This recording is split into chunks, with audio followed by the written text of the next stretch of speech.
G.R.. शिक्षण या आपल्या यूट्यूब चॅनलमध्ये आपणा सर्वांचं पुनश्च एकदा सहर्ष स्वागत। राज्य सरकारी कर्मचारी त्याचबरोबर इतर पात्र कर्मचारी पेन्शनधारक कुटुंब निवृत्ती वेतनधारकांसाठी आताच्या घडीची मोठी आनंदाची बातमी समोर आलेली आहे। हे 2 आर्थिक लाभ मंजूर करण्यासंदर्भात अतिशय महत्त्वपूर्ण असा शासन निर्णय निर्गमित झालेला आहे। काय आहे तो शासन निर्णय, कोणते ते 2 लाभ आहेत, कधी मिळणार आहेत, या संदर्भातील सविस्तर माहिती देणारा हा व्हिडिओ पाहण्यापूर्वी नेहमीप्रमाणे आपणा सर्वांना एकच विनंती, व्हिडिओ शेवटपर्यंत पाहावा आणि आपण जर आमच्या चॅनलवर नवीन असाल तर चॅनलला जरूर सबस्क्राईब करा, समोरील बेल आयकॉनला सुद्धा क्लिक करा, जेणेकरून महत्त्वपूर्ण शासन निर्णय कर्मचारी पेन्शनधारकांच्या हिताच्या महत्त्वपूर्ण अपडेट्स आपल्याला आपल्या यूट्यूब चॅनलवरती सर्वात अगोदर पाहावयास मिळतील।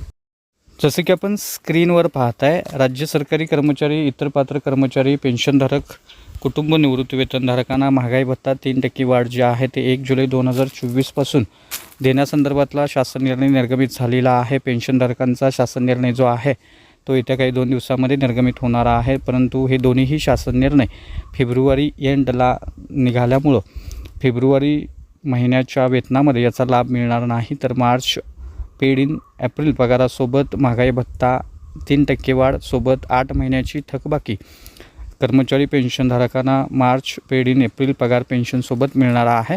सोबतच राज्य सरकारी कर्मचाऱ्यांना घरभाडे भत्त्यामध्ये 1% वाढ दिली जाणार आहे। त्यामुळं निश्चितच जुलैपासून 4% वाढ जी आहे ती राज्य सरकारी कर्मचाऱ्यांना मिळणार आहे।